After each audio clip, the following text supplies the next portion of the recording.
You gonna give us the clap again? Hey, little mama, yeah, you heard about me. I'm a puppy like a bee, like an edamame. Feels so good. I'm rocking to the beat, chilling on the beach like a Teletubby. Ooh, that's real. Ooh, my face looks good on your chest, Levi. Ooh, my face, your chest. My face, your chest. It's a sundress. Oh yeah, it's coming undone. It's the Heckleproof Comedy Podcast with Zach Bolton and Carl Lee.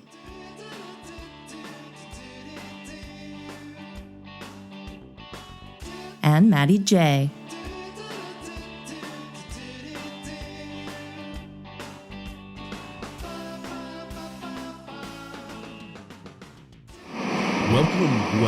Welcome to the Heckleproof Comedy Podcast with your hosts, Maddie J, Zach Bolton, and Carl Lee, and sometimes producer Levi Anderson.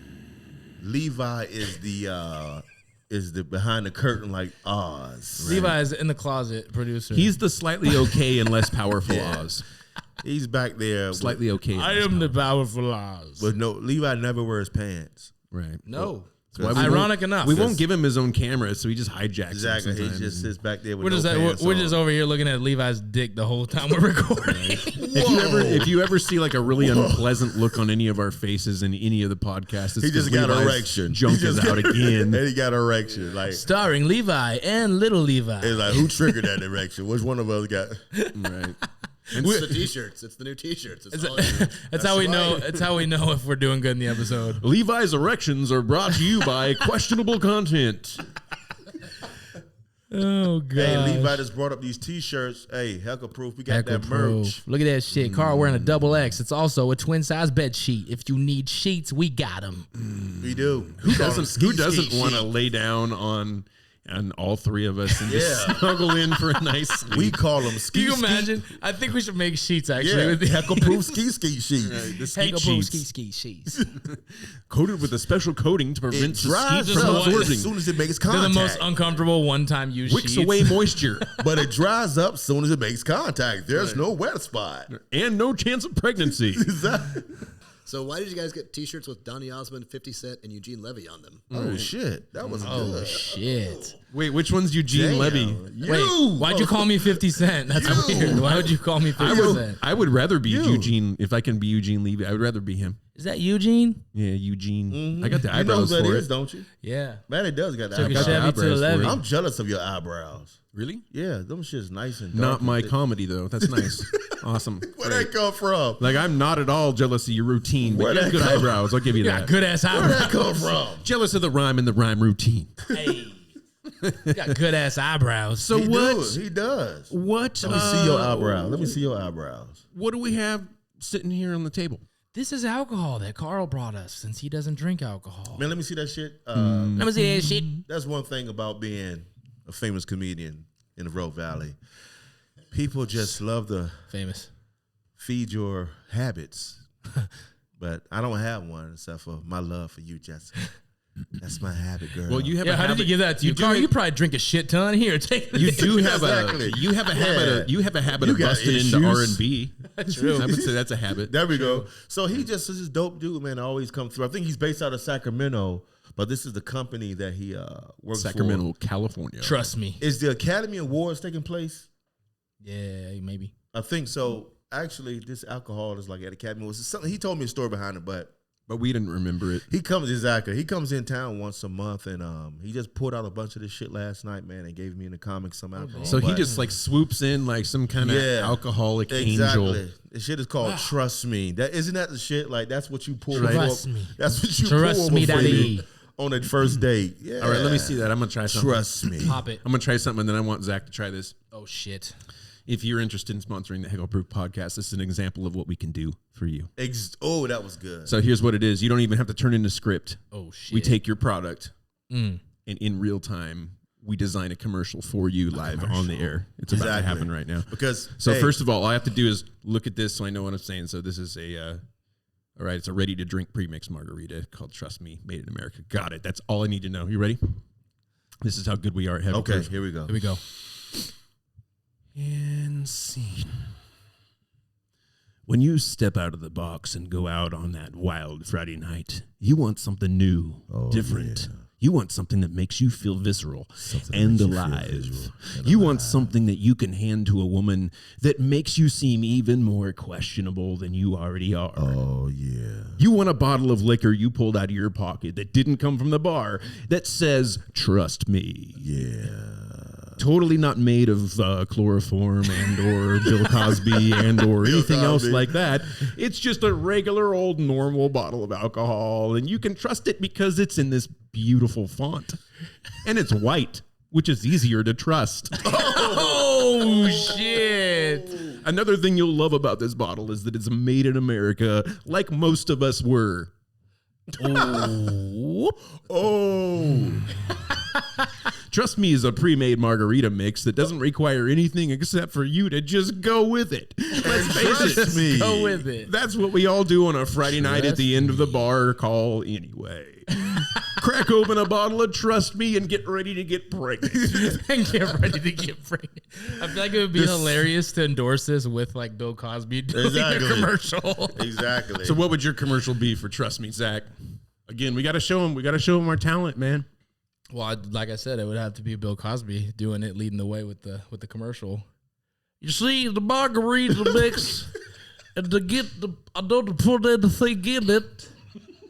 So we promise you can drink it, the seal's not cracked, and you can trust me. The seal's not cracked. But you will be. We're going to have some fun, and the rule thing... Tinder is brought to you by Trust Me. Trust me. Say, trust me or thrust me? Both. Trust me, Trust me, baby, thrust me.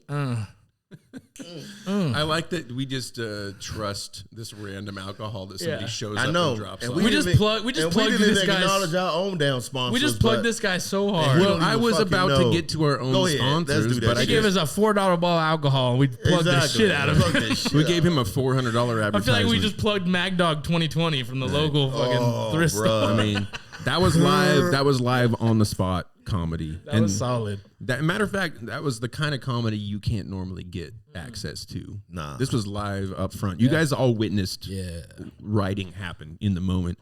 And that kind of show can only be brought to you by... Chadwick's. And Hawaiian Hut. The Point Pub and Grill. And Courthouse Family Fitness, as well as Rogue Comedy Underground. As well as... Show them what they've won. Yeah, Johnny, he's won a brand new episode from Heckleproof Comedy Podcast, brought to you by the sponsors just named. That's probably how them DJs look, too. Just make a stupid face. Fat fuck. Brought to you by... It's always the sportscasters that talk that way. It's like that old sportscaster thing. He's on the 20 and the 10. And he's going in for the kill. And he's taken out by the knees right at the 3-yard line. That's Harry Carey. Will Ferrell used to do Harry Carey. And he'd be like, Bowery Balls is up to bad. Here comes the pitch. But whenever I would do radio, I would come into town. You got to do radio to start off the weekend. Yeah. And they look nothing like they fucking sound. Especially if the chick voice sounds so cute and hot. She's like this old 68-year-old chain smoker and shit. Like, you switch your voice up? She's 87 and her name is Gladys, but she sounds like she's 35 and working at a sex hotline. And my name is Stephanie. And you the get only one allowed to smoke in the building because she's been there from day one. Right. That's and true. She smokes cigars for some reason. I was a radio DJ for like 2 years for like 105.1 The Wolf, 93.7. I did that shit in like 2013. And I didn't do any lives. I did a couple live things, but I did mostly just the recording in between the songs. But it is like that. The faces do not match the voice. They don't. Ever. Never have. Ever. I feel so bad, too, because I'm just looking at them. You could almost say that was like a mental trip or a mind trip or something to do with your mental health. Well, that's how it is with Zach's generation. Them motherfuckers text. They don't talk on the phone. No, socially awkward. Yeah, exactly. You don't recognize the voice. You get in person, like, oh. You sound. I don't know who this is. Yeah. Let your phone text me first. Let your fucking phone ring right now. You looking at the bitch like, what the Fuck, do I have to answer it? I'm calling from inside the house. Who is that? It says mom. Who the fuck is mom? Yeah, I don't know them. You know what I hate? No, my kids say There's no that last name. It when just says dad mom. come up. Who is dad? I don't know nobody by that name. Oh my God. But you know what I hate is like, don't just call me. Text me to tell me you want to call me. You're an honorary millennial. That makes you an honorary millennial. You know what I mean? Those like, man, just don't be calling me. You don't know if I want to talk to you. Text me first and see, hey, man. So you get mad when I call you, up? Carl? Because I call you all the fucking time. Yeah, See, and sometimes that's like, why can't this motherfucker give me a heads up? And like the Bro. boomer generation hates it when you text them because then they got to do Yes. something with their thumbs. Yeah, exactly. It's all a generational Exactly. thing. How Like, dare you yeah. make me use my thumbs? What do I you used want to me to use do? my lips. Why didn't you send me a handwritten letter before you said you were going to text and call me? How come you didn't send a telegram Why like a Put good son one would? stamp. Why do you put 2 stamps? You didn't make it. You could have used a pigeon like our people do. You just said, Whatever happened to carrier pigeons? Now it's about cell phone carriers. Right. Well, what are we talking about today, boys? I don't know. You tell me, fellas. You go ahead. You go ahead. You do it. Well, it seems like a subject that maybe men are afraid to say. Oh. Because you guys are avoiding it. Erectile dysfunction. Oh, it's such a metaphorical introduction to this topic because most people do avoid it. And the topic is Erectile dysfunction. men's Mental health. Specifically, men's mental health. Which could lead to erectile dysfunction. Absolutely. And usually does. Usually. And the reason why we're talking about this is because it's a subject that's not talked about very often. It is very important. It's not really given a lot of credence comparatively. But that's a hard hitting thing, man. Significantly. For guys to touch on mental health. Because I didn't realize, you think of mental health, you think gotta be somebody walking down the street with schizophrenia talking to themselves. No. Or you think, you know what I mean? That's the Somebody thing running that down the our- street butt ass naked. That's the thing our parents never really prepared us for. Like, they can try to prepare you for everything. And I really, with my kids, I worked really hard on this to help them realize that the hardest thing about being an adult is mental health. Yeah. It's not showing up to work every day. It's not keeping your commitments and truth. honor and your word and all that stuff. It's the days where you don't want to get up. Yeah. Those are the days that if you could teach your kids nothing else, teach them about those days and prepare them for what that's like to face. Because, man, those internal battles Huge. are often greater than any external battles that you're going to ever have to face. Because whatever you got going on, you're gonna show up with it. You're gonna show up with It's going to color you, your behavior, but worst of all, it's going to rub off on your friends. Carl's got this is a pure pressure cigarette. Glad he got you smoke. Carl likes Zach Black sometimes. You know what you got to do to fuck with the viewers? You stupid, dude. I like that. Black sometimes. Here's what you do is hit that, and then when Zach says something you don't like, just put it out right on his arm. You know, and I just He actually thought it was Look real. at, hey He was guys, like, oh, shit. hey motherfuckers, look at how fucking look how tough tough I am. Zach is. Exactly. Yeah, show you Joe Rogan. Fuck you, Yeah, Steve. Joe Rogan can't do that. Zach in the octagon. Yeah, fucking Joe Rogan. But men's mental health Yes. is honestly, it's a thing that most of us as men avoid talking about until well in our 30s. Or later. Sometimes later. I think Sometimes never. now, I'm feeling like good for Zach generation that mental health is talked about more. Yeah. Therapy. Well, it was my generation that really it became okay for men to talk about their feelings and how and emotions and things like that, because it was always a stigma that it was, you're a man, you don't need to talk. You don't about talk how about you that. feel. You don't talk about In your that. generation were such little bitches that we had no choice. We had to true. accept it. We True. just had to True. listen to what they He say. did, man. Like I grew up. I have to listen to you, and I can't beat the fuck out of you. This is stupid. I'm Gen X. I don't understand how to happened to deal the with this world? without violence. What happened to the world?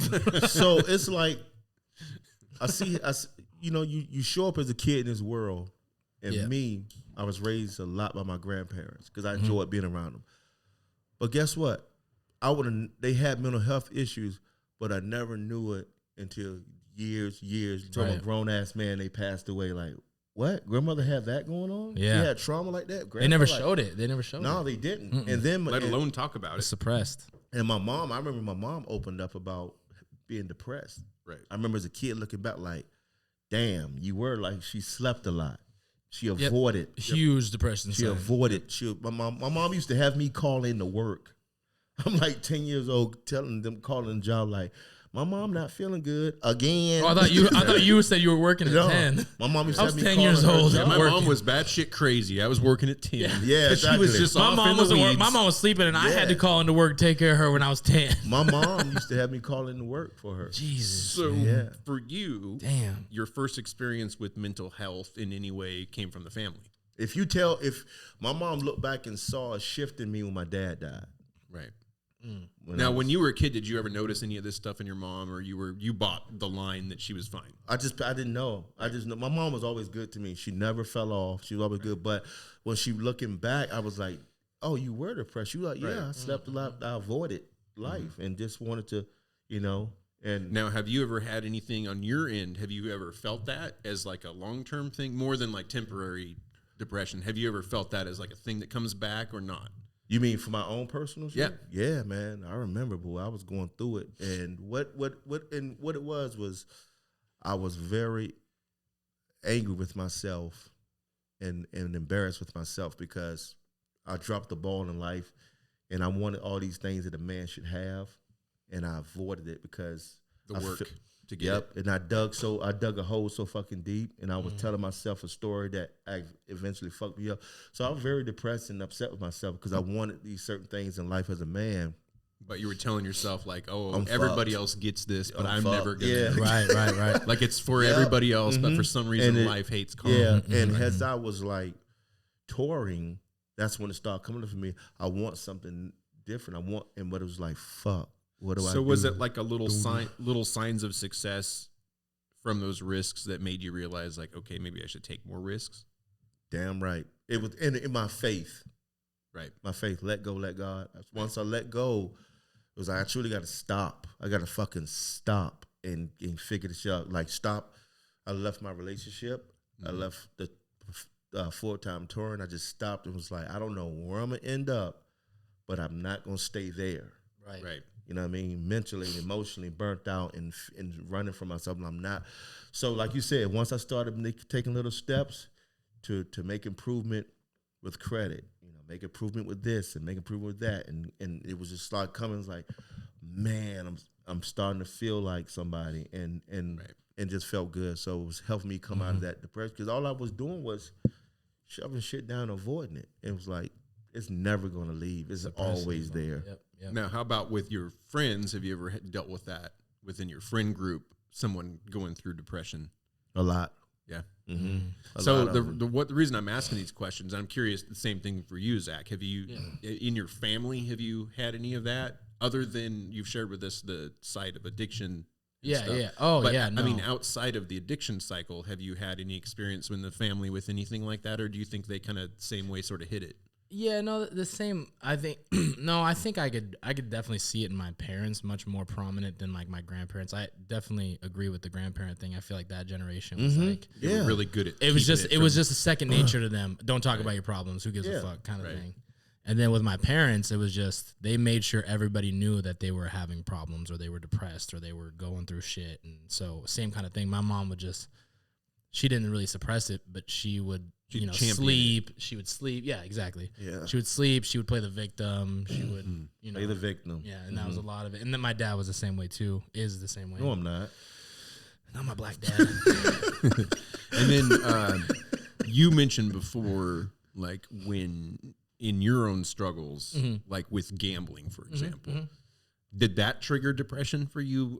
Completely. Yeah. Like usually the depression was triggered before the gambling came. That's on. what I was going to ask you. Is So, it one versus symptom. the other? Gambling is a symptom. Gambling. Yeah. So it was like depression would settle in, and then it would be like, well, then you get the negative voice in your head where it's like, well, I'm not doing shit. Like I'm not amounting to anything. I'm not on the right path. And then you kind of just fuck it. What's wrong with gambling a little bit? Right. Yeah. And I know, like personally, I've talked to Levi about, like in a joking way, I've talked to Levi about it, about how I feel like every comic has a bit of depression in him. Otherwise, they're not It's really something, funny. man. I'm truly had to look back and try to figure out because they say that, and I'm like, I don't know if I'm not dark, right? So I don't know, but No, it's not that you have to have trauma. It's just like Yeah, every comic has depression a little bit. It's something like they look back and say, oh, you had to have a fucked up life, fucked up childhood to be a comic. Like, No, I didn't. Like, so I don't.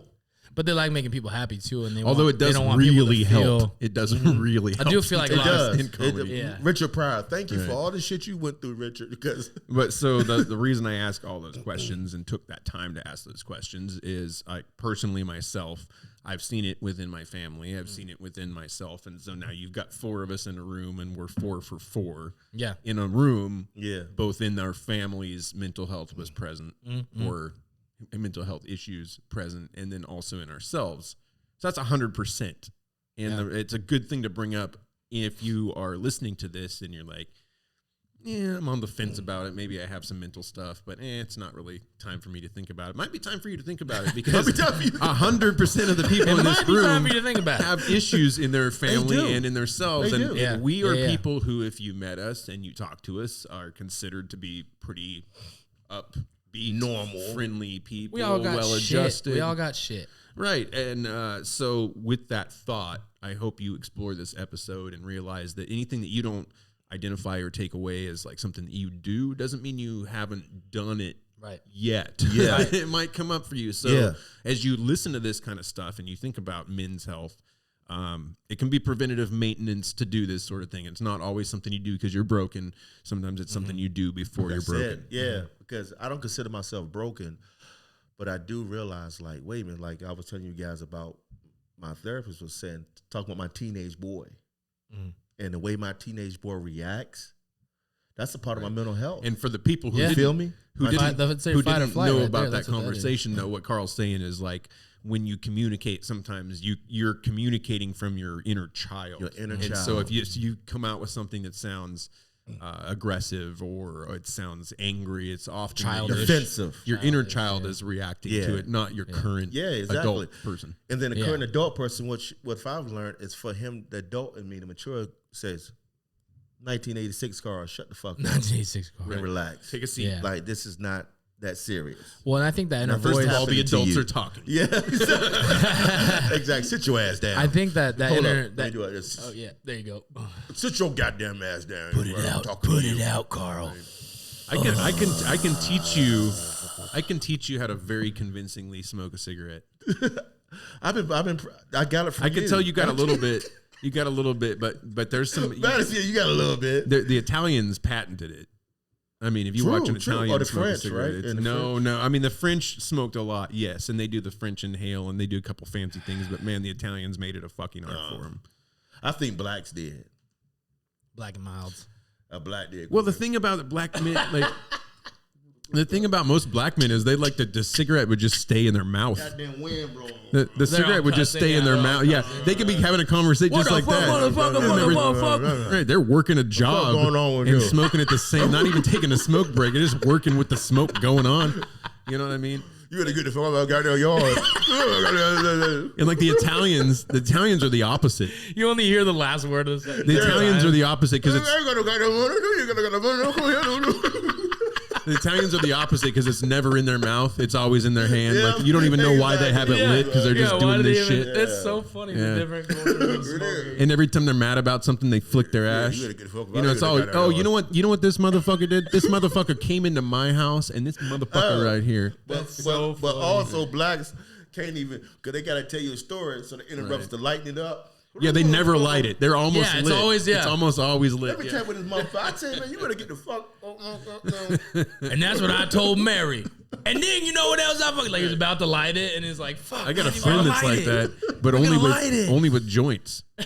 Like every time there's a joint in the room, this motherfucker's like he can't even take it. He can't even touch it. He's just gonna tell a story. Yeah, that's the worst because everybody waiting on the shit. Like, goddamn, come on, waiting on you. All right, where were you? No, back to that. You were talking about the inner teenager talking, and I feel like that is our internal fight or flight. That's it. Voice is what it is. So a lot of that is based off of emotion. So when you get that emotional urge to make a decision in the height of a conversation or a disagreement or an argument or something, that's when that inner child voice usually comes in and lashes out. Yep. And then you might say something stupid or you don't, and then you sit down and later on you think about it, you're like, damn, I can't believe I almost said that shit, or I can't believe I said that shit. Yeah. Right. How many times have you said that? Like, oh, I was being childish. And it's a lot. You say the word, but you don't realize what you're really saying. Right. But the thing is what I tell people is make sure you understand this. that teenager in you does serve a good purpose. Oh yeah, Right. It's certain because that teenager in me keeps my nostalgic and enthusiasm up for life. Mm-hmm. You know what I mean? So, that's why I still love Fuck, majority. the teenager in me is a 90s kid. They're just filled with hate and anger shit. and sarcasm. Not me. My And a teenager. Blockbuster membership card. Tonight will be the night that I will Tonight- fall for you. That's not 90s, though. That That's ain't- 2000s. True. So my teenage boy Damn it. serves a good purpose. He keeps me lively, enjoying life, and looking forward to stuff. But at the same time, the other one's like, I didn't realize that I wasn't over getting bullied until not long ago, because I didn't realize how much I was bullied. And then I realized as I got older, I'm fucking you up now. And I didn't realize it's because I didn't do it then. So now whoever comes across Carl now gonna fucking get it. Right. And I didn't realize that X shit. gonna give it to you. We gonna X give it gonna to you. give it to you. What y'all niggas want? What y'all bitches want from her? I got bad. My mom would ask me to clean up my room. Like, what y'all bitches want from a nigga? You're barking at your mom. Hey, yo, mom, where's my dog's at? Room, bitch. I done told you. Hey, yo, mom, shut the fuck up. He always, that cadence that he uses. Hey, yo, mom, shut the fuck up. You said my dad was dead, but he's not. You fucking lied to me. Anybody drink the last White Claw? I'm tired of this corn on the cob. What's that food for less? You lied to me, bitch. You told me there was vegan options. I like he's mad about something that's really unlikely. Exactly. All right, we got to stay on track. So funny. What do you bitches want from? So one thing that that caught my attention truly Levi's losing his that shit. made me aware of, like, shit, I got to really look into some of my reactions. Yeah. Right. And I was watching Which one this- of you is reacting at the time? Right. And I'm watching Oprah Winfrey, who's big on mental health because she has a lot of childhood trauma. She opens up, Yeah. easily about it. But so it was her and this Dr. Bruce Perry, and it was called "What Happened to You." Plugged it. This shit. Everybody here gets a bug. If you're not into reading, just go Google it, Yeah. like on YouTube, and you'll see when she sat down with him and they did it. But because we come across people and we see some behaviors, and we see some shit that's going down, that's only a symptom of what is going on truly with the person. And we be like, what the fuck is wrong with you? What's wrong with you? Why can't you just stop what you're doing? And it's like, the question is, works. What happened to what you? happened to you? Because like shit, Why you is how you is. shit that doesn't go into a vacuum. Yeah. And this book even explains there's a point in your life as a child when you're taking shit in, and the parents don't even realize, oh, it's happening. That kid is taking that all in. Like, for example, if mom is getting abused by dad, she don't want to leave the dad yet. Right. Wait till they get older when they Yeah, can yeah, understand. No, that motherfucker picked up at 5 years old what was going on. You just didn't know it. And guess what he's going to do later on? He's going to be... He learned how to do a backhand by watching. It wasn't He from knows Serena how and to keep his Venus. hand strong. Yep. From early age. Exactly. He's going to put an Ike Turner. You know, That's it. He going to put an IT on your ass. You know what I mean, though? So... Yeah. And I had to ask myself, like, is there something that happened to me? There's something that happens to all of us that makes Yeah. us how we are. And that's like they say most of your personality traits are actually based on fear, if you boil it down at a very basic level. So literally, it's like 60 to 70% of every decision you make is actually based on fear. And people go, no, it's not. No, it's not. But you think about it. It's like fear of Fight or losing your flight. job, fear of not having food, fear of not having shelter, fear of not having love, fear of not having So a hungry. traffic ticket, fear Fear. of not fitting in, fear of not Fear. dressing the right way, fear of not being far enough forward in your life, fear of something in your life breaking you can't afford, fear of your finances. Like, it's all Fear-based. fear. There's only something like 30% of your decisions are actually yours, where you're like, I want this from life, and so I'm going to do this, and I'm going to go to college, and I'm going to go there. But even those decisions, really, when you look at the microcosm of what affected that decision, why do you want to go to college? Because you're afraid you're not going to get a good job without it. Or that was instilled in your head, go to college if you want to be somebody from your So you're grandparents. afraid Or you're the- not going to be like, somebody. I got to be somebody. My grandparents want me to go to Or college. you're so they told me- afraid my grandparents won't be proud of me, you know, or whatever. But yeah, you think about how many things are based in fear, and then you realize like something like that makes a lot of sense. What happened to you shapes your fear. So like in my growing up, what happened to me, which I talked about a long time ago, early episodes, I was around people who I didn't like how they were. Yeah, as I remember men, those conversations. there was men that were in a position of influence in my life, and I just didn't like how they carried themselves, and I thought that they could be better, basically. And they did some things that I just didn't agree with. That's deep. And so what happened to me was by being around those people early on, I looked more deeply at my own behavior. I told you that was deep. Am I ever being like these people? And then what happened to me later on in life, like Carl said, is as you're a young male and you're growing up, there's always some potential for bullying, or there's always some potential for harassment. And what happened to me was experiencing that there was no person in a position of authority that had your back. You're on your own 100%, no matter how much they tell you you're safe at a public school. What happened to me was very different than that. So what happened to me growing up is I had to learn how to use my mouth and my words just as much as fight. I had to learn the art of not being able to, or not getting into the fight in the first place. And so it's all really in many ways, or at least 70% of it is what happened to you. Yeah. So this is what I found myself being. Now I'm a protector because of the bully. Right. So I found myself not even realizing I'm standing up for somebody else because of what I experienced. Or like pulling someone into your circle because you feel like they're worthy. Yeah, man. And other people don't. Exactly, because I didn't, and I look back, and like I said, that's a teenage boy. That's a good part of him. But the other part is him wanting to smack the shit out of somebody. Right. He got to chill out. Like, that's Chill not how out, you handle little shit, Carl. though. You Little can't Carl handle Jr. everything like that. You know what I mean? Because now, Yeah. like, I truly have no fear when it comes to knuckling up. But that doesn't make it right. It's like, shit, like, gosh, man, you can't. You know what I always say? It's not the fight. It's how you feel afterwards. You know what I mean? I don't care how much you win. It doesn't always feel good afterwards when you win. You know, sometimes afterwards you feel a little bit like, oh, man, I really fucking hurt somebody. Yeah. And, you know, it's things like that. Mental health is a funny thing because sometimes the very thing that you're proud of one day, the very next day you're ashamed like of. shit. With some clarity, you're like, oh, that was all ego or whatever happened. So I think for the awareness of your own self is probably the foundation of the beginning of your mental health journey, is like the things that you're aware of in your own mind that you don't like. I remember when I was younger, the thing that I always felt was that I never fit in. Yeah. And so I would go a place and there'd be really friendly people who wanted to take me in and wanted me to be a part of their group. Okay. But I never feel like I fit in. So even though they were trying to make me feel like I fit in, my instinct was they don't like me. Shit. Yeah, that's deep. And so I would often self-sabotage these really great groups of people who just wanted to be my friend, and I'd keep them all at an arm's length because my mental health told me I don't really fit in here. And eventually these people are going to turn against me and hurt me. Right. And that was because of things that happened to me. So what else you got over there?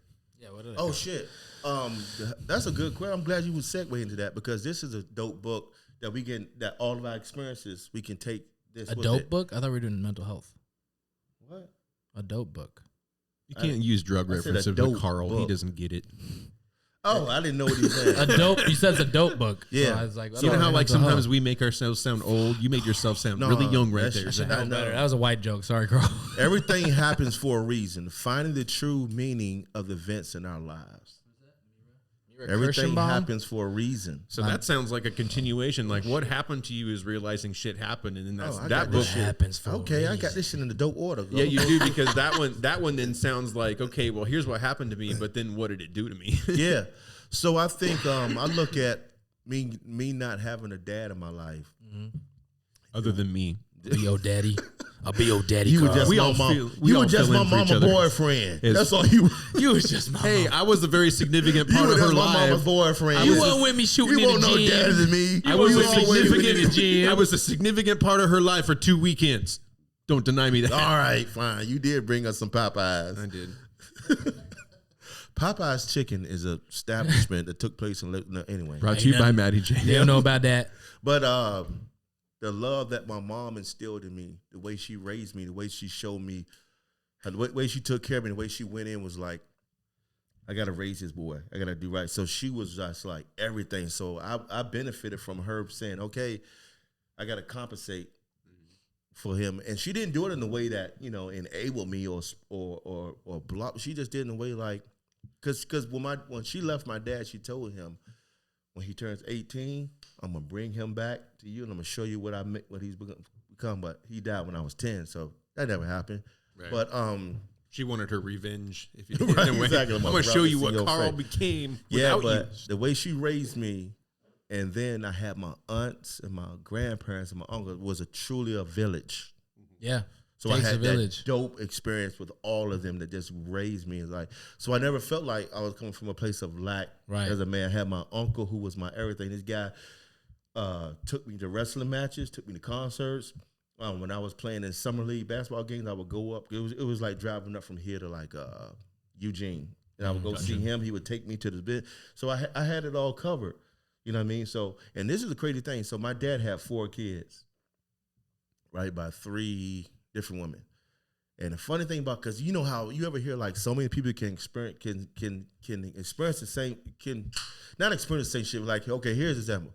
So my dad didn't raise any of his kids. He was dead before he could raise, And then the oldest one, they never spent time with him.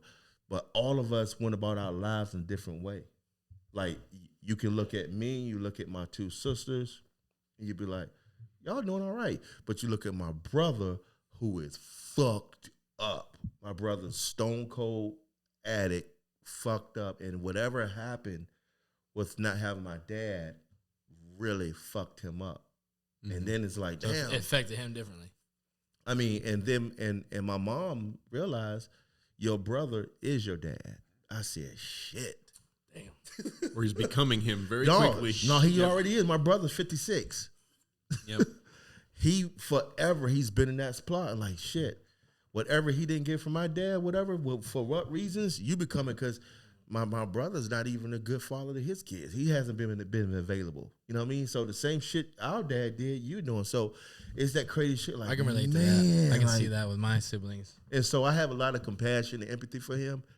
My brother, he gets on my nerves a lot, but I have empathy and compassion. That's a contractual obligation as a brother. I get what happened to you. Right. And so what's the reason? Everything happens for a reason.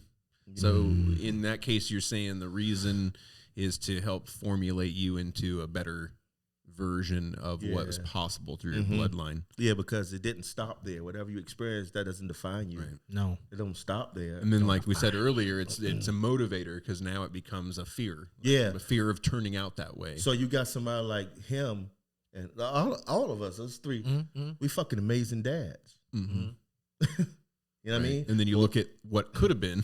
Yeah. We didn't go. We all could have been shitty ass dads. Yeah. There's this belief in the Eastern world anyway that you sort of have a mission on the planet, and then if you don't get it, you just kind of keep coming back over and over again until you're smart enough to finally get it. Oh, that's what I was supposed to do. Right. Yeah, that's and some people call it karma. You gotta go back to the future. Hey, Doc. Right. Hey, Doc, what did I do wrong here? You gotta keep going. Well, you back. have 5 kids you never met. Get in the car. Marty, you gotta take her to school. You've never met your son. You still have kids, and you never met any one of them. You keep having kids. Marty, you forgot about this kid.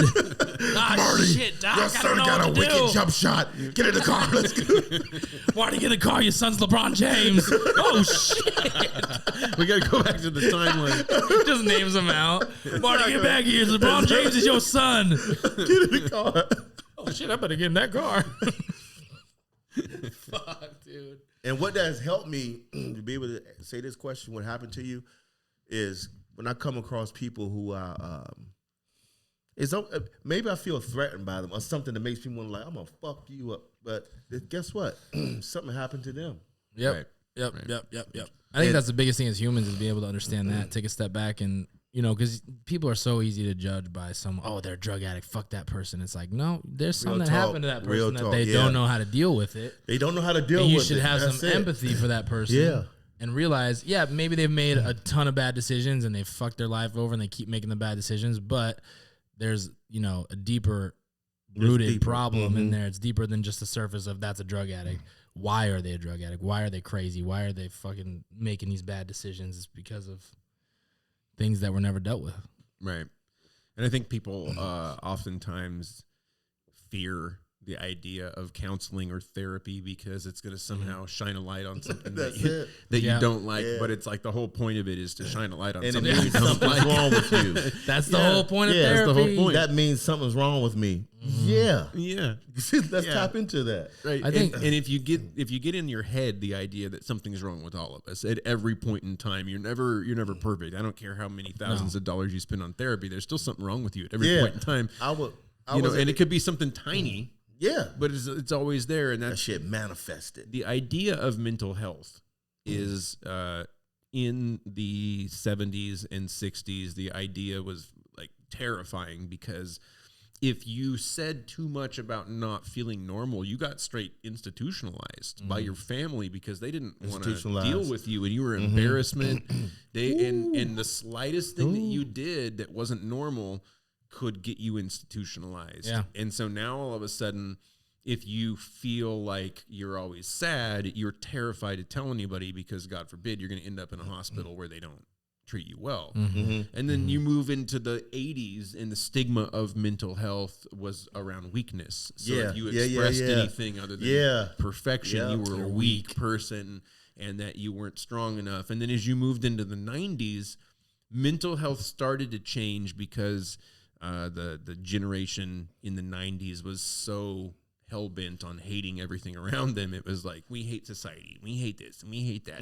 And for the first time that you had to confront to yourself in the 90s that like, okay, well, if I hate everything around me, is it everything around me that's the problem? Right. Or is it really me? Yeah. And the beautiful thing is moving into the 2000s, there's more empathy around it, and there's more types of counseling that all of a sudden become available. It wasn't specialized in certain areas. Right. It wasn't just one size fits all. All of a sudden there were counselors for addiction, and then there was counselors for marriage, and there was counselors for yourself. Eating disorders, everything. Right. Which is really better because you didn't have that one size fits all approach. And so now we're existing in the 2020s. And the real thing that's happened is people with COVID saw their own mental health decline very quickly. And anybody that's honest with themselves when they went through that 15 months of quarantine and masks and all of this stuff, it changes who you are. It either makes you angry or it makes you sad or it makes you fearful. It makes you something. And if you're honest with yourself, everybody went through that pandemic felt a change in their mental health for the worse. Most of it was for the worse. And you asked me if I had any friends. I could tell you right now, during COVID, my comedy buddies fucked them up because I had people calling me like, tell me there's a show you can get me a show. That's it, dude. Exactly. Because that was their identity. Right. Being on stage, getting that feedback, getting that response, getting that reaction, and the financial piece. Damn. You know what I mean? So that was the grind of like, I need this validation.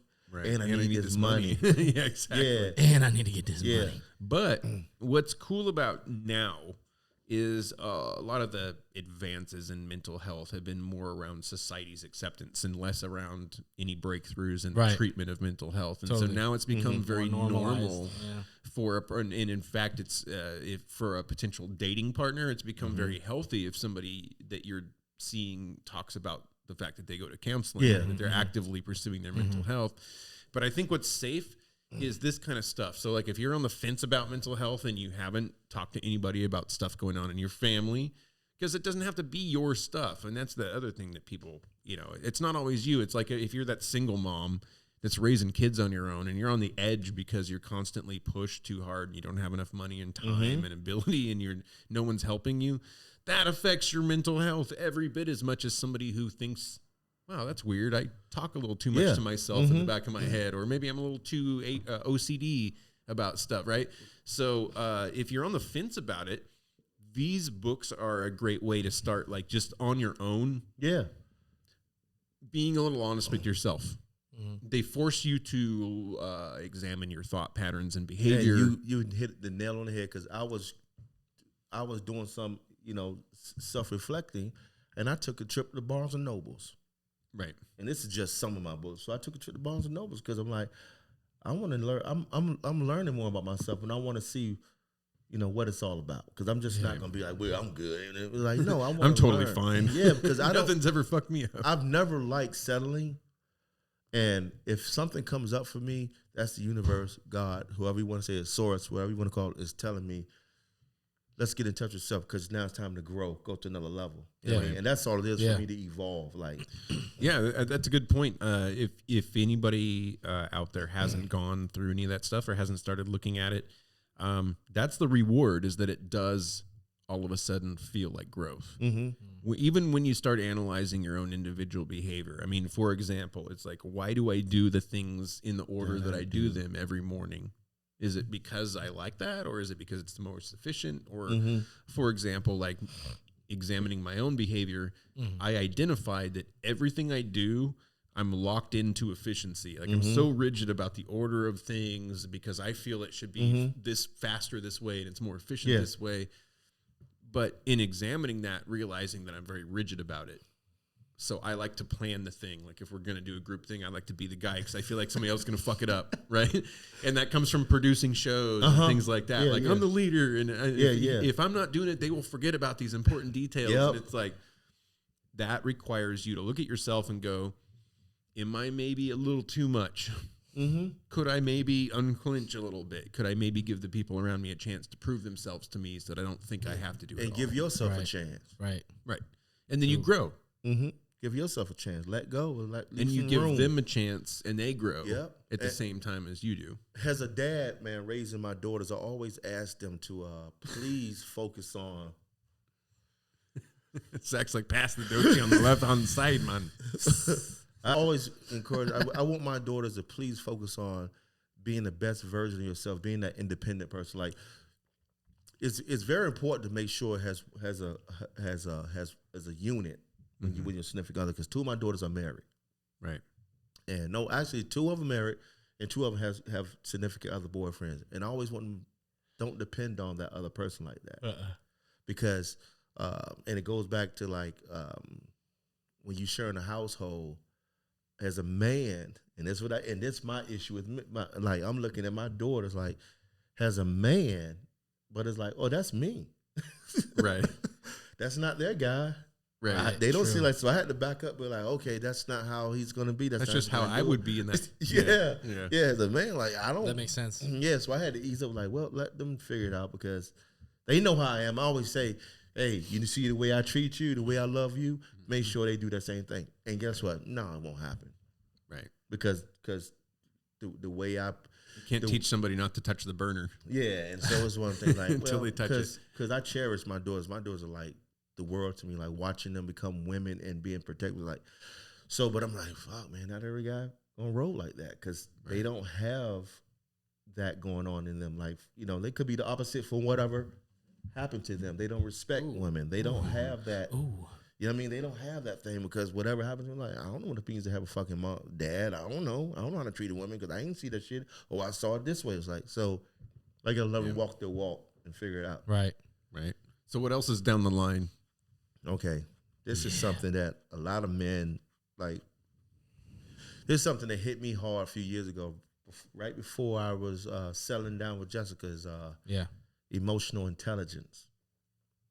You know what it means to have emotional intelligence? What that mean? Here, read it back, 'cause I'm blind. Read the back of this. Get smart about your emotions. Right. Wit, blind. talent, and skill are not enough to lead a fulfilling life. Other crucial factors for success and happiness are your ability to manage feelings, interact effectively with others, and handle stressful situations in healthy ways. In Gill Hasson's Emotional Intelligence, you'll learn essential strategies for heightening your emotion quotient. This is the kind of book to read if you have trouble at work. It's funny. Hey, you don't funny realize you said it. that because the shit says your life and career. Yeah, no, it's really true, man. If you have trouble at work, you would be surprised at how much a lot of that trouble. Yeah. Like, for example, if you're unhappy is what I mean. Right. I don't mean if you got in trouble for smoking weed. This book ain't gonna help you. Or smoking a fake cigarette. How do I get at work. past this drug test? I'm on lunch break, Barbara. I'm on my break. On lunch break. Damn you, Barbara! I can only get 1 cigarette a day. Let me have this.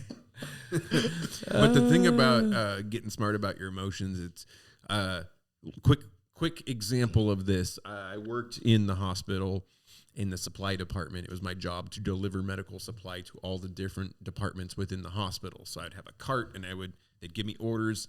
I'd fill the orders, and then I would basically deliver it to them, Mm-hmm. which meant I had to interact with everybody in the hospital that was in a managerial position. Mm-hmm. And as you know, some managers are good, some managers are difficult, right? Because Some we don't managers- leave jobs, we leave management. Right. And some managers are downright horrible, right? And so Word up. I was the new guy, FNG, if you will. And so, of course, Fucking new guy? yeah.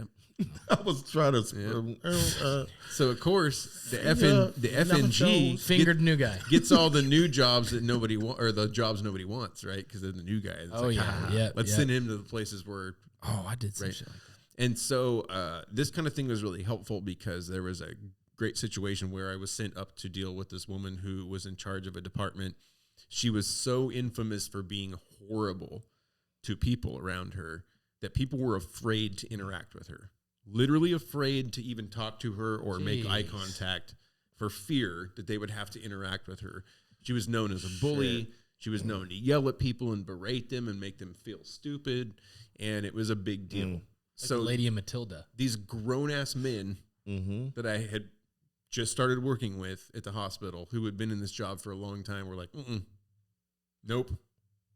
And so they sent me up there, right? So I'm this fresh kid. I don't know. Yeah. I go up there. This lady lights into me, of course, like she's done to everybody else. And she's yelling at me about how I got the order wrong, and it's actually correct. It's what they ordered. And I could show her, the printout. This is what you sent me. This is what's on the cart. Doesn't matter. She wants to be right? So it's just screaming, berating me. It happens like 3 or 4 times. I think the 5th time, for whatever reason, I was having a bad day. And I go up. She's yelling and screaming in my face. And I just looked her right in the face and told her to fuck off. And she was not used to that, right? So many people were afraid of her. Yeah. She was just flabbergasted. She was flabbergasted. She did not ever, no one stood up to her, right? And she gave me this look, and I thought for a minute she was going to eat me alive. She looked like she was probably about to. Wrong answer. And then she looks really intensely into my eyes and goes, "You know what? I like you." And they've been together ever since. Yeah. We have 17 children. You know what? I will fuck off. Right. I'll fuck you off. Get over here. But maybe we can fuck off together. Get over here. Get over here. I'm going to fuck you off, Maddie. So the moral of the story is, in that situation, I chose violence, right? Like, I didn't handle that well. Yeah. You matched her energy. I got really lucky. You matched her energy. I got really lucky that Yeah. her response wasn't worse. I did that one time. I got popped in the mouth. Right. Fast forward years later, I'm working in a real estate company, and there's a really difficult woman to work I've with. done this before. And this woman is doing everything she can to make it horrible for everyone around her. And the reason why is she was actually unhappy with where she worked. She wanted to leave, but wouldn't.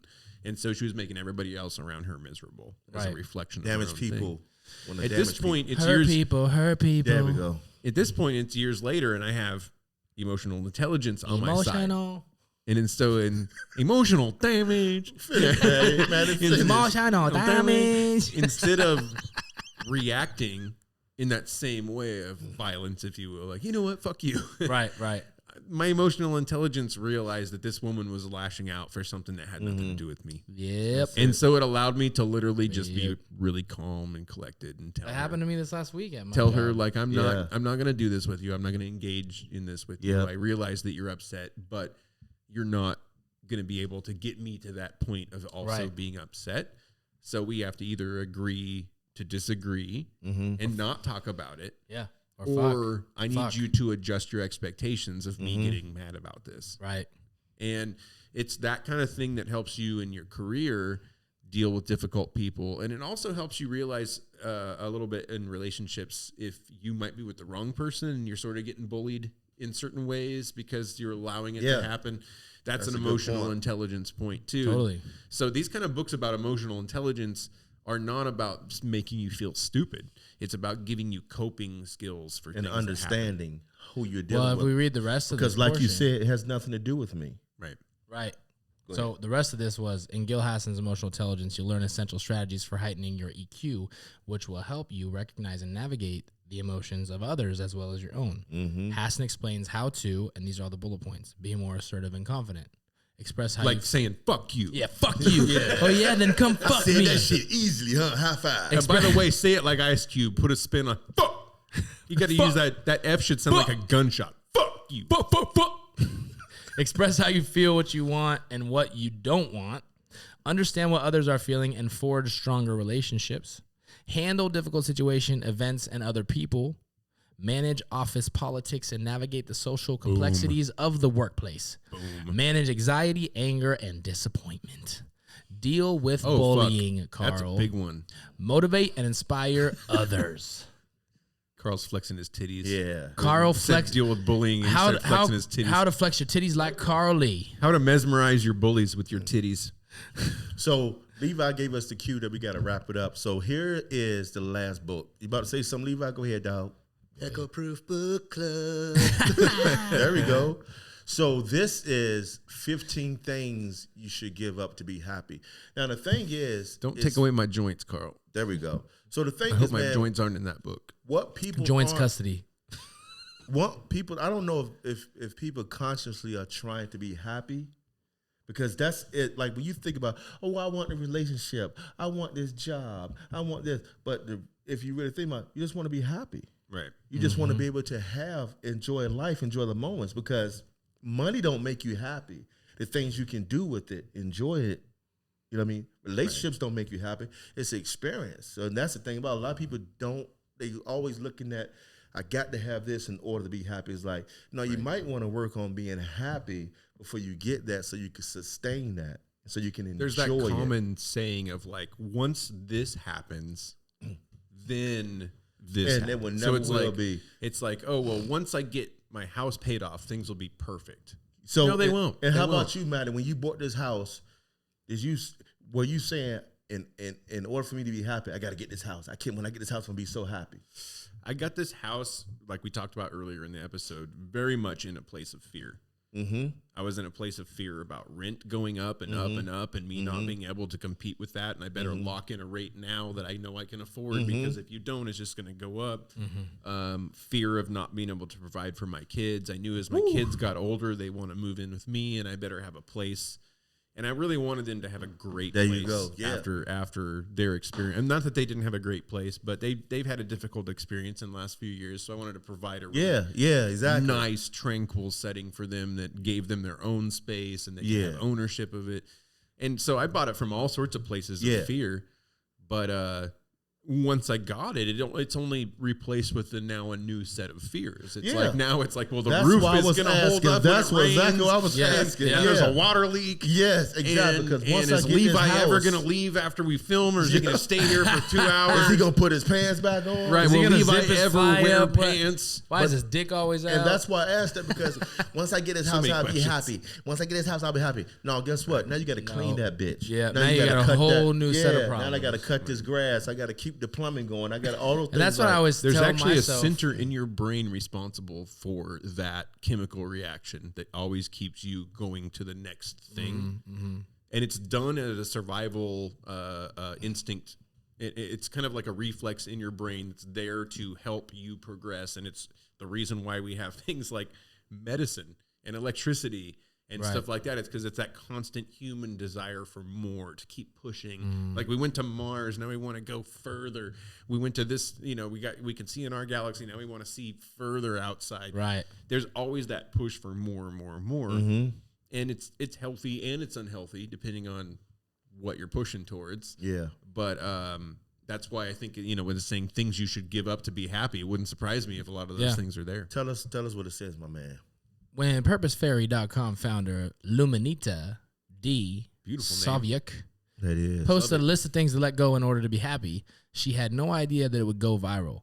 It has since been shared more than 1.2 million times and counting. Damn. Which probably doubled since this book came out, if I'm being honest. Based on that inspiring post, the heartfelt book gives readers permission to give up. That is, to let go of the bad habits that are holding them back from achieving authentic happiness and living their best lives. Lessons include: give up the past. Give up your limiting beliefs. Give up blaming. Wow. Give up the need to always be right. Give up labels. And give up attachment. And for me, with this, these are all things that affect relationships with other people. It's not necessarily just your fellows, but this is all stuff that affects the relationships with other people, which in turn plays a key in your happiness. So now replace that bullshit with something healthier. Yeah. Because you don't even, some people wouldn't know how to function without doing those things. Give up your past, focus on the future. Yeah, exactly. Because we wake up to the past. Right. That's what I learned. Some of our first thoughts when we wake up to is what happened yesterday. And that makes for the victim mentality. That's what happens. Yep. And so I wake up to the future now. I have to, because I want to be a part of creating my reality. I don't want to just be going through the motions, and my environment is responsible for creating my reality, because like if I'm gonna react to my environment, I'm gonna be fucked. Well, think about, like our podcast, we always try to talk about things that are interesting or also going to be helpful to you in your growth and stuff like that. But so having gone through this and read this material, if you were to, in our Cliff Notes generation, if you were going to sum it up for young men or for older men that are interested in mental health, what would you say out of these books that you're taking away as those kind of bullet points, those advice pieces that you would give for people who are looking at their mental health and deciding, like, where do I go from here? That's a good question, because there can be several answers for that. Yeah. But the thing that you will do is you will have empowerment. Right. It's about you. You empower yourself, not your environment, not the people you come across. Take your power, keep your power. It's yours. It's nobody else's. So that's the thing about, like, you walk this earth, getting control back, and feeling that way is like understanding and growth. Yeah, it has nothing to do with Zach. It has nothing to do with your coworker. That's yours. So you handle that and watch what it does for you. Keep that right in yours, and then and because something that I've meditated on was like Corinthians, love is, and all those things that Corinthians says, love is kind, love is all that. And it dawned on me years ago, I was like, wait a minute, that's everything I need to be in order to be whole, right? And in order to be a blessing. Because everything that whatever you got going on in you, you're going to carry that shit somewhere else, and somebody's going to get it. So I'm making a conscious effort. Whatever I bring to you, you're going to leave that much better of a person. You're gonna feel like, man, I had a good time with Carl. Like I don't want to come in being a burden and take it from you. Big point too of like you're being by doing that, you're being more comfortable in your your reflections and things that rub off on other people. Yeah. So like a friend of mine once said, I was talking about having sleeping problems, and he said it as a snide remark, but at the same time there's some wisdom in it. And he goes, my grandfather always said, a clean mind sleeps fast. Right. And so he was saying it like, oh yeah, you got a dirty mind. You're, but in reality, there's some wisdom in that tiny little nugget. What it really should have said is that a content mind goes to sleep faster. Yeah. And so when there's turmoil in your mind, when there's mental health issues going on, or when you feel like something is wrong, oftentimes little things like how you interact with other people can give you some sense of control. You can control how you interact with other people as you start learning about emotional intelligence. Right. And then that can give you a sense of control within yourself. Yeah, it does. It does, and it builds this confidence ladder. Yep. And then pretty soon what happens is you're 100% confident in all of your interactions with people around you, because no matter what was going on that day, I gave my best to everyone around me. And so even if I feel like I failed at certain things, the one thing I didn't fail at was everyone around me. Yeah. Right. Because wherever you go, there you are. Right.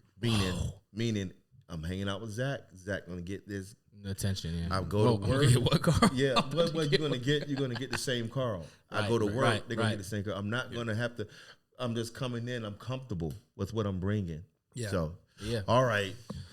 What we got next, Zach? What's up? What y'all think it is? What the fuck? Facts. I don't know what the button's at right now. Hit the final guy. I don't motherfucker. I didn't want. Let's see. Let's take a. It was funny. It was funny. I was a better button. Did you see how? No, I ain't. Okay, I'm not on the right one. No. I thought that was a button, Maddie. One step. Jesus. I'm gonna wait until you get it. This episode. Oh my god. Hey, what? That was it. That's it. Hey, what the fuck? Facts. All right, here we go, guys. I didn't. What the fuck? I hope sex with you is not like that. Like just hitting all these different buttons. Like I think it's this. Let me lick your nipple. Let me lick your nipple. Let me stick it in your ear. All right, here's fun fact number one. It just took him a minute to get Before toilet paper became common in the U.S., rabbits. Americans. That's what I think people use. Yeah. Americans would often use regular paper. A national favorite was the Newspaper. farmers. What's that word? I'm blind Almanac. and shit. Oh my god. Farmer's Almanac. Farmer's Yeah, Almanac. there we go. You read them shit. Which had a handy hole in the upper left corner so it could be hung in outhouses for both toilet paper and reading material. They even declared May 6th, read your Farmer's Almanac in the bathroom day. You sound like the smartest slave. You sound like you the one that got a book. I hope those farmers weren't using the same bathroom. You sound like you got a book. You felt like the slave that got a hold of a book. Well, you learn how to read, Kunta. All right. I hope they weren't using the same bathroom because then like some farmers were operating under incomplete information because like pages are missing. Exactly. They're like planting their crops at the wrong time. How do I get out of your shit? No, that's the one. I know, but I'm trying And to you read get out a grinder on Carl's phone. It's not. Will you back out a grinder for fuck's sake? Carl, there we go. Okay, I can read it. Oh, there we go. Some Oh, windows. shit. Just fucking domestic, dude. There we go. Okay. What the fuck fact? What the fuck fun fact number 12562. The dunce cap was once a sign of intelligence. The 13th century Scottish philosopher and theologian John Duns Scotus, whose followers were known as duncemen, believed the tall, pointed caps would serve as a reverse funnel for wisdom, which would be summoned into the tip from the natural world and flow into the brain down below. Because that doesn't sound hokey as fuck. Isn't that the crazy shit? Because if you look back, that's what the teachers used to put the kids in a corner and a put dunce that cap. dunce cap on them, thinking when he get the fuck out of that corner, he gonna be smarter than he was. No, No, that was 3.1647297568147256672591022. And they're like, just damn, happened, how did he Rain Man?"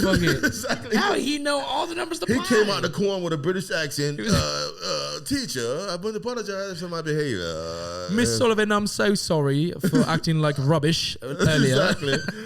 If my classmates wouldn't mind, I would like to all bring them some cookies and tea tomorrow. Cookies and some crumpets. All right. Ronald Reagan, Dwight D. Eisenhower, Franklin Roosevelt, and George W. Bush and other George W. Bush were all these in the high school. slave owners. Oh. No, I know. I think I know what this was because I know what George W. Bush was. Dude. He was a cheerleader for Penn State. Am I I'm wrong, though, guessing- Carl? Was it Penn State? Or was was Penn Texas? State. But am I It was wrong? Penn State.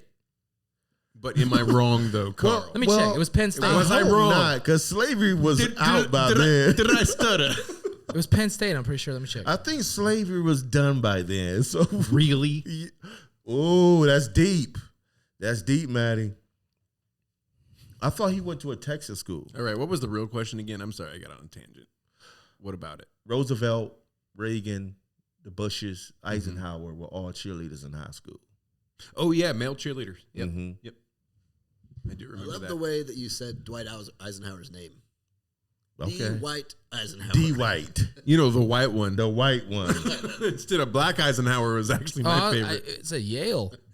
Damn, it was Yale. Black Eisenhower had more progressive policies. He Yeah, was I my know. favorite. Sounds like a Kanye album. He's from Texas, though. Black Eisenhower's All right, here's the last one before we wrap coming it up up. on the next Kanye record. Black Eisenhower. All right. crazy. Research done at Wake Forest University found that this decreased the intensity of a subject's pain 40% and the feeling of unpleasantness that comes with pain by 50%, 57. Meanwhile, morphine reduced pain by 25. What do you think?